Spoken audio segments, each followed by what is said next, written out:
السلام عليكم كاع المعجبين ديالي والاخوان ديالي والاصدقاء اللي متابعيني. كنستغل هذه الفرصه في 12 الليل باش ندير لكم هذا الميساج ونبارك لكم العواشر كل عاشوراء وانتم بخير، ونتمنى الله سبحانه وتعالى يدوم هذا الخير وهذا السلم على بناتنا كامله. وكنشكركم على لي ميساج ديالكم.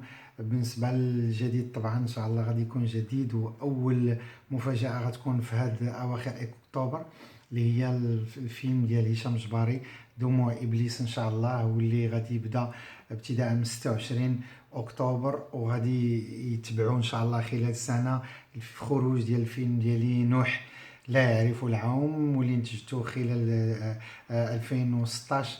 بطبيعه الحال كاين افلام اللي عاد كنوجدوها ان شاء الله باش نصورها مع حميد باسكيت ومع سي محمد كغاط، وكاين مشاريع ايضا اللي غنقدمها انا. بالنسبه للتلفزيون كاين مشاريع ولكن مازال كنتسناو دفتر التحملات يفرج عنها.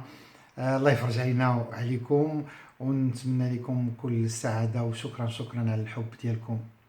كل عاشوراء وانتم بخير.